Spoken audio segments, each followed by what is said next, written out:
On today's show, we've got GK Inside Stories. Former Mayor, former Sheriff Bill Morris. Elvis's exclusive press conference out of Madison Square Garden, probably his greatest. A young lady he dated early on in their life, Miss Barbara Hearn Smith, is with us. We're going to flash back and go into the archives, pull out an interview with Sam Phillips, and a few more surprises for you. We may even do an Elvis collage if we have time. So hang with us. Bill Morris, how you doing, man? Great, George. Good to be with you. Former Mayor, Sheriff. Bill. Friend of George. Oh, yeah. And your wife, Ann, graduated from high school with me and Elvis. That's exactly right, 1953. Yeah, that's right. You're presently retired? Presently retired. And taking care of the family? Retired, let me say this, retired from politics. Okay. Many years ago, 1994.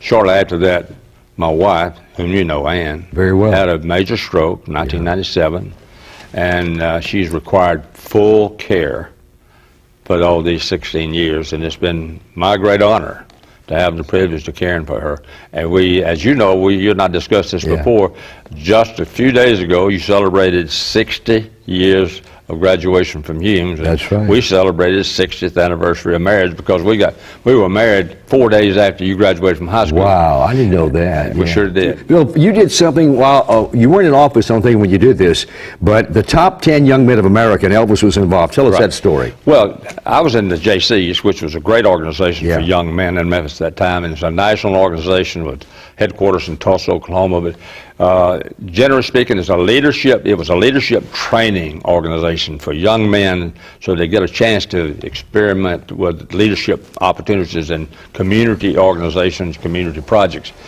One of the projects that JCs had nationally was to select and recognize 10 outstanding young men under the age of 36 who had accomplished a great deal in different vocations in life.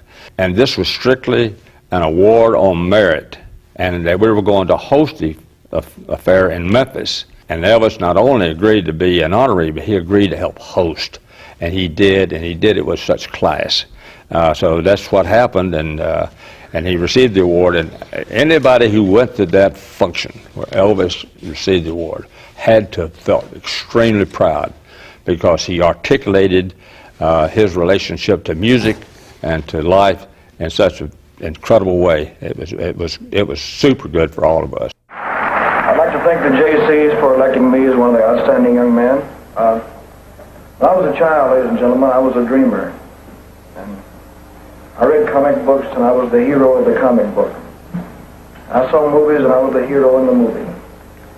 So every dream that I ever dreamed has come true 100 times. I learned very early in life that without a song, the day would never end. Without a song, a man ain't got a friend. Without a song, the road would never bend. Without a song. So I'll keep singing a song. Good night. Thank you.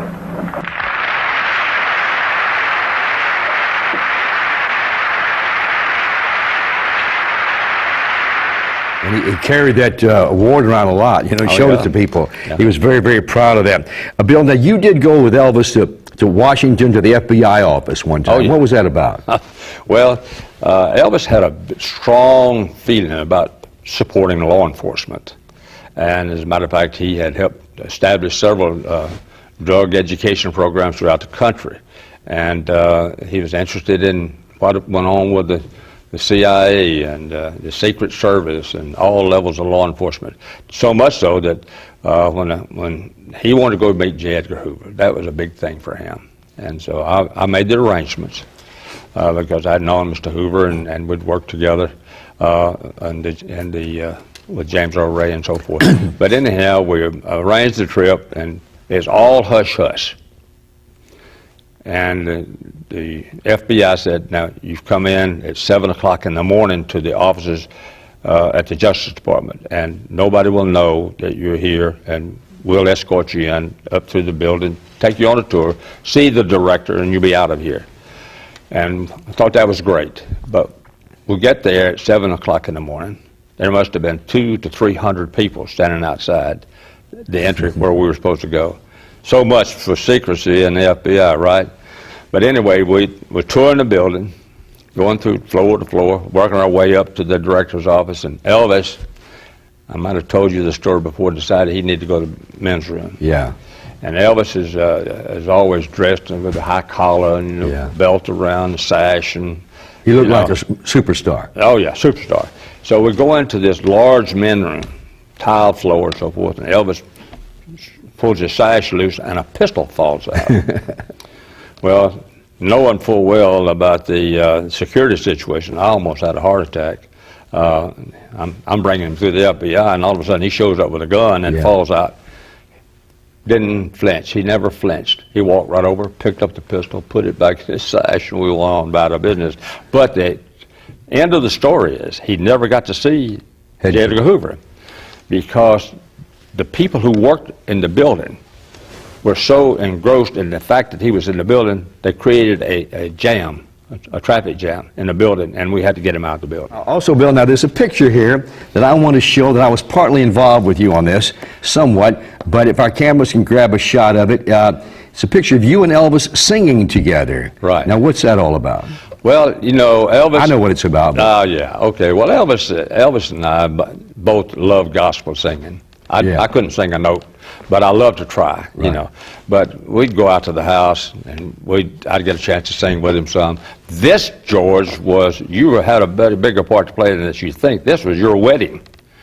At the time, we were in Las Vegas, and he and I were singing a gospel song. And if I'm not certain, but I believe we were singing Amazing Grace, which was one of my favorite songs. And of course, he grew up in Tupelo, and at that area where gospel music was the thing for my family. And that was back when the Blackwood Brothers used to have tents set up out in the rural areas of Mississippi and Tennessee and so forth, and they'd bring their quartets, and they'd perform in tents, you know, like for 10 to 25 cents a person. Yeah, sure. And that's what everybody knew in rural North Mississippi where I grew up. Well, that's sort of where the foundation of this lays. And I used to go to the all-night gospel sings down at the Ellis Auditorium and so forth, but Elvis loved all the same things, so that's how we ended up singing together. Wow. Bill, any final thoughts about Elvis before we let you go?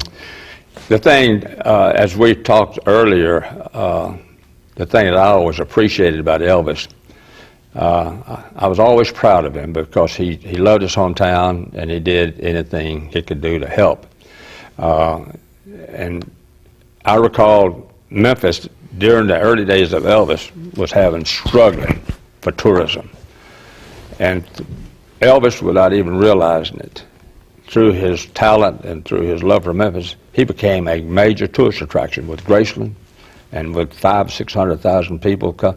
He has contributed probably more than any other individual that I've ever known to the success of our economy in this city through his music and through tourism. And he alone has helped make Memphis a destination city for tourism. And then, of course, Memphis has jumped in, and they've helped develop the zoo and the Orpheum and so many other amenities to go with that. And Beale Memphis, Street, the Beale Street and all this. But it's been a part, he was the catalyst to make all that happen. Memphis is a better place today because Elvis Presley lived in Memphis, and his legacy is still producing for all of us. Bill, that's great. Great way to end the interview, I guess, huh? Bill, you tell Ann I said hello, okay? Thanks, George. And we'll do this again. Sounds good. Former sheriff, former mayor of Memphis, Tennessee, former great friend of Elvis, Bill Morris, GK, Memphis Sounds. On Memphis Sounds with George Klein, we're going to flash back now. This is an exclusive interview that we have in our archives. It's Elvis doing a press conference at Madison Square Garden. Man, I was tame compared to what they do now. Are you kidding? I didn't do anything. We just jiggle, you know. How do you feel about How do you feel about the way performers act on stage now compared to what you used to do and get criticized for? Oh, I don't know. I really can't criticize anybody. You know, in the entertainment field, I think there's room for everybody, and I hate to criticize another performer. You know. Elvis, are you satisfied with the image you've established?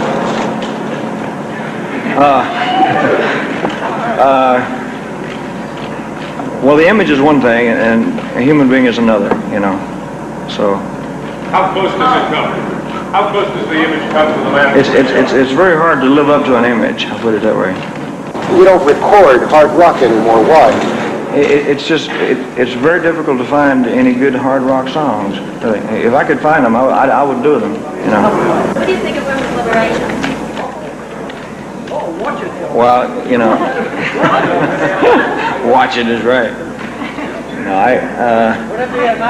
on social comments like that, dear, I just assume not to make a comment. Do you ever regret throughout the years, last 7 to 8 years, anything you would have liked to have done differently? I mean, the number of people, the crowds asking for your autograph, you know, how has that affected you, and does that kind of adulation, has that scared you off? No, I got used to it. I would kind of miss it if it didn't happen, you know. If nobody saw me, or if nobody recognized me or whatever, or an asked for an autograph, to me it's just part of the business, and I accept it. I think I would miss it. You know, I'd never seen Elvis trash a room. In fact, none of the musicians that worked for him ever saw him trash a room. It was fashionable later on with rock and roll stars.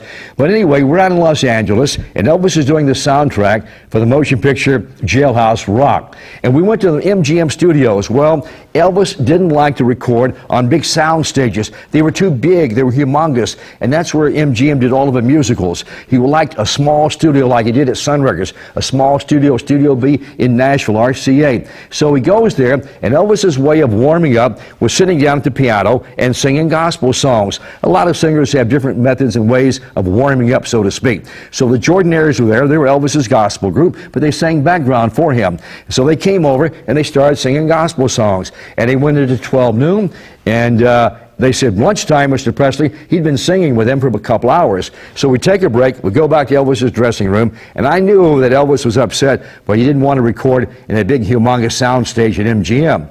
And so after lunch, we go back to the sound stage, and Elvis sits down, and the Jordanaires stay over to the side. He said, what's wrong with you guys? Come on over here. They said, Elvis, he's come here, Jordan, the lead singer, Gordon Stoker, lead singer. Gordon, what's going on? They said, well, Elvis, they told us they want to get on with the sessions, and they don't want you to sing any more gospel songs. He said, who signed your check? Gordon Stoker said, you do. He said, let's start singing. And they sang for the next 3 hours gospel songs until 5 o'clock. That was break time. We got it left. Elvis didn't cut a song. We go back to the Beverly Wilshire Hotel, and we all knew, all the guys in the group, that he was really upset. And we never seen him do what he was going to do. We went and had one of those little bumper pool games, you know, that you see in bars and stuff, and we started seeing bumper pool. Well, in the Beverly Wilshire, he had the presidential suite, real paintings and real pictures and beautiful glass, smoked glass, and all that stuff all the way around.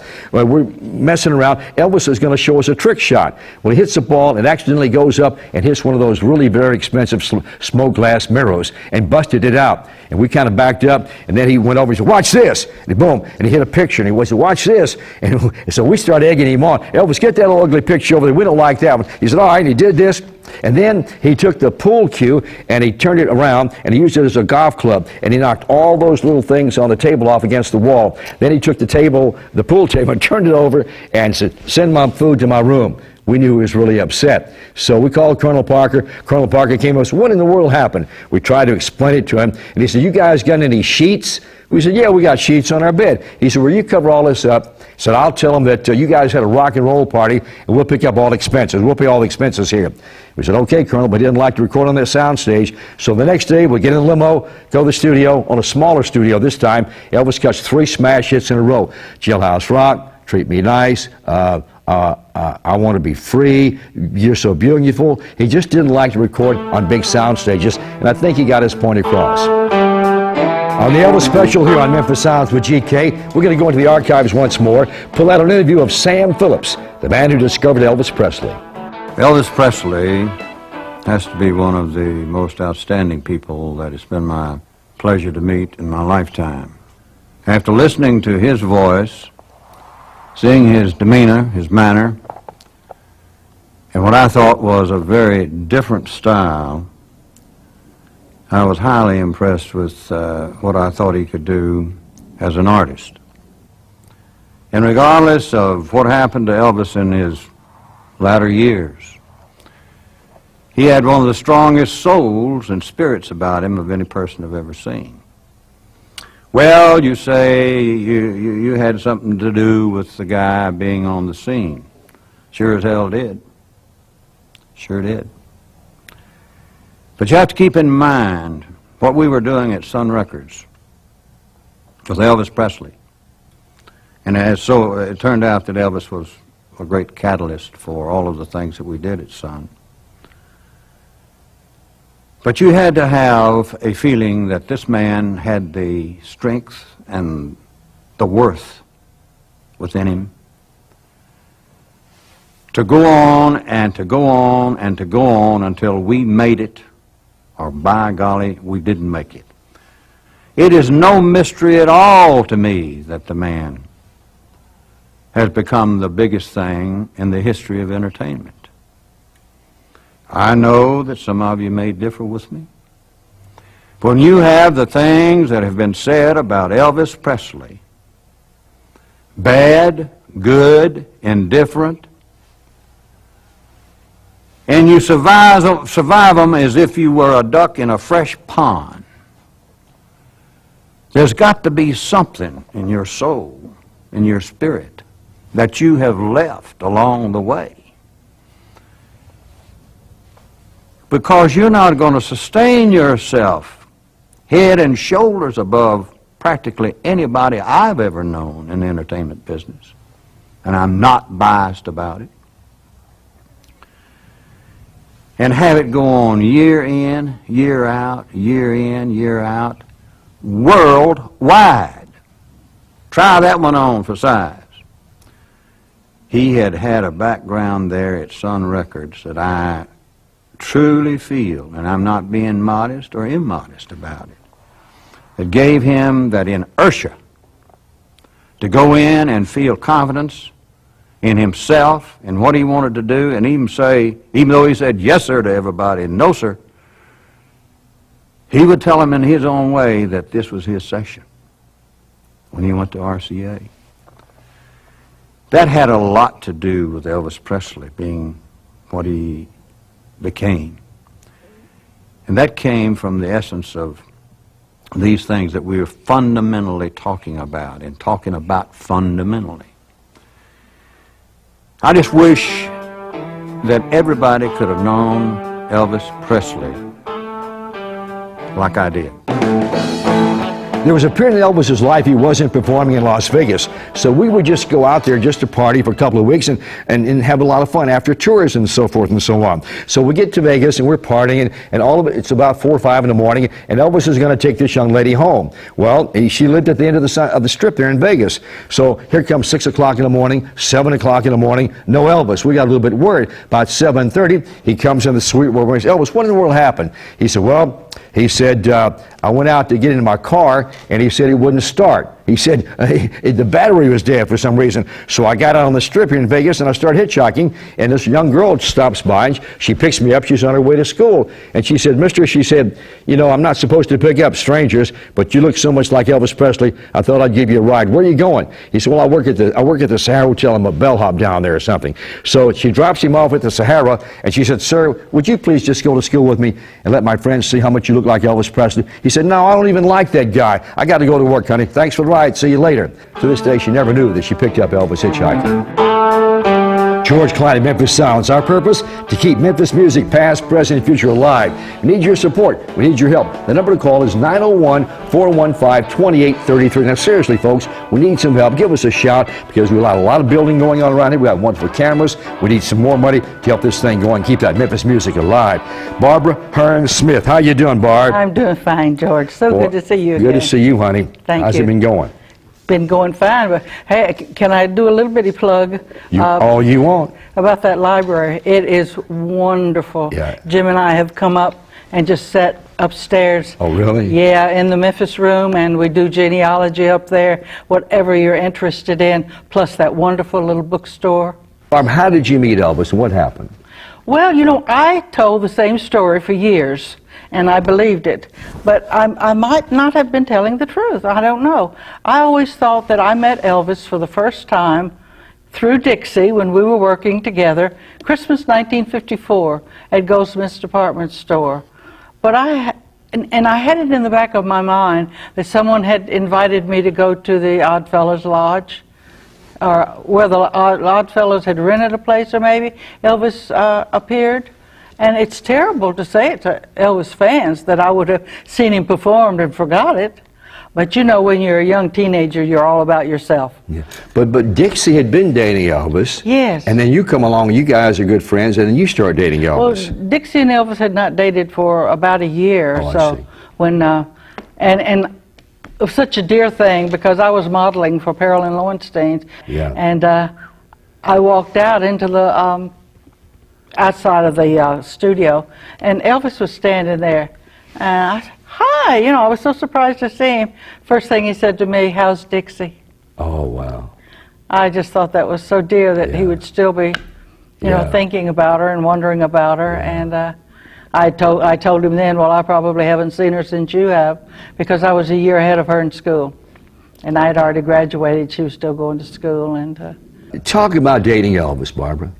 well, it ran the spectrum, really. When we first started dating, he would just drive over and come in, and we'd go out, just the two of us, anywhere we wanted to go. And people would see him, but you know, they kind of stood back at first.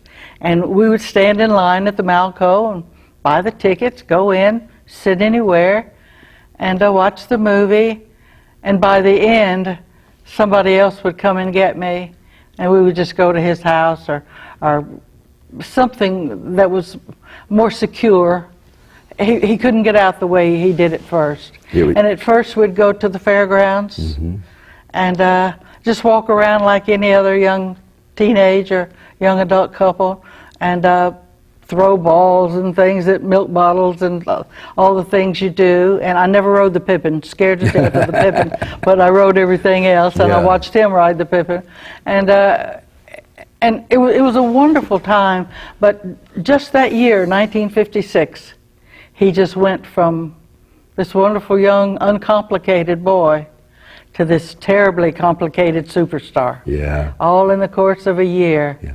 But Barb, you were dating him when he did that Sullivan show, because you, well, tell the audience out there watching, you had something made for him for the Ed Sullivan show. Yes, it was Christmas '56, and what do you get for somebody who either has everything or can have it if they wants it? Right. And I thought about it, and I wasn't a person of large means financially, and I don't know when the idea hit me, but I went to Goldsmith's basement, and I bought a couple of yards of gold lame material, and I bought a pattern for a vest, and 3 little letters, EAP, and a couple of yards of black satin, and took it to a friend of mine's mother, and she made Elvis the vest, and I gave it to him, and he liked it. I could tell he liked it, but you know, wasn't carried away, and turned on the Ed Sullivan show, and there he was wearing it. Wow, that had to make you feel good. Oh, it did. It really did. Didn't you call the lady that Oh, yes. The minute I saw him, I called her. Turn on the TV, turn on the TV. Elvis is wearing your vest. Wonder what had happened to that vest? I don't know. Somebody told me, and I'm sorry, I can't remember who it was, that Colonel at one time had little bits of material that he cut out of some of Elvis's and gave clothes. it, was involved, if you bought an album or something. Yeah, and if you bought the album, you got a piece of that. And they said that they thought that vest was cut up and given away like that. Wow. Barb, what is the one thing that you remember mostly about being with Elvis? Laughing, being happy. Yeah, just being happy. You know, the first time I met you, I was on the air at WMC in the afternoon, the George Klein Rock and Roll Ballroom Show.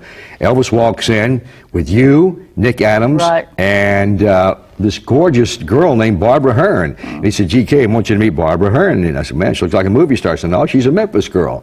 And we hung out some, and then we went out to Elvis's house on Audubon Drive now. And we played Name That Song or something, and I'm really bad on melodies, and Elvis sat at the piano, I don't know if you remember that or not, and he would play us, and he said, what's that? And you would answer a lot of them, I'd guess 1 or 2, and he said, GK, you're a disc jockey, you should know. You remember that night? I remember that game, because I was good, but you know, I listened to music all the time. You were playing it and then not listening while you're getting ready for all your other stuff. That's true. And I was listening. I saw a picture the other day, and you're in the background. It's me interviewing Elvis.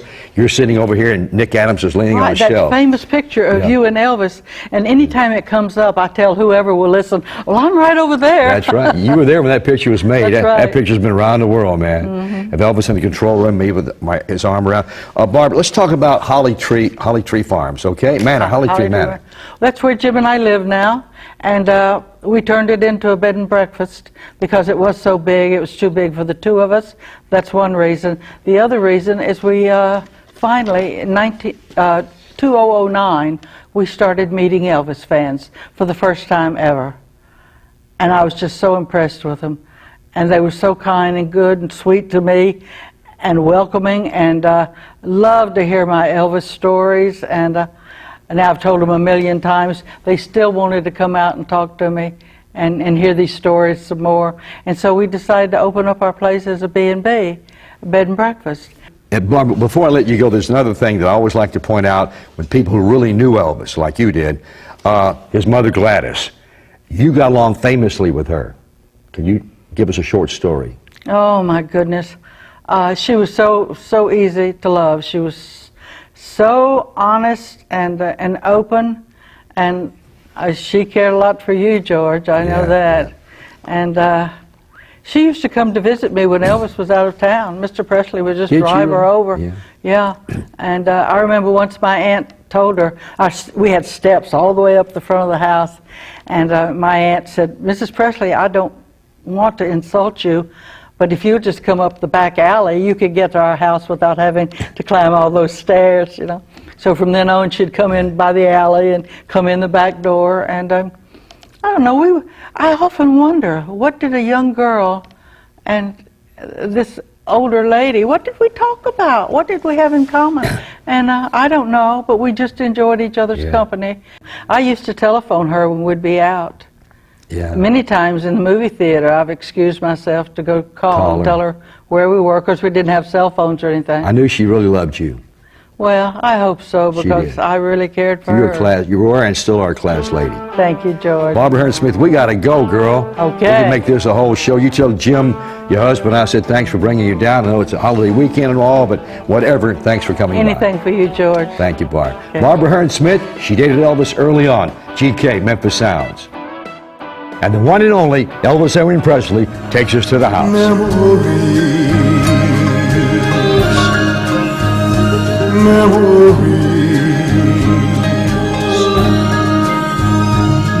of holding hands and red bouquets and twilights trimmed in purple haze and laughing eyes and simple ways and quiet nights and gentle days with you. Memories pressed between the pages of my mind.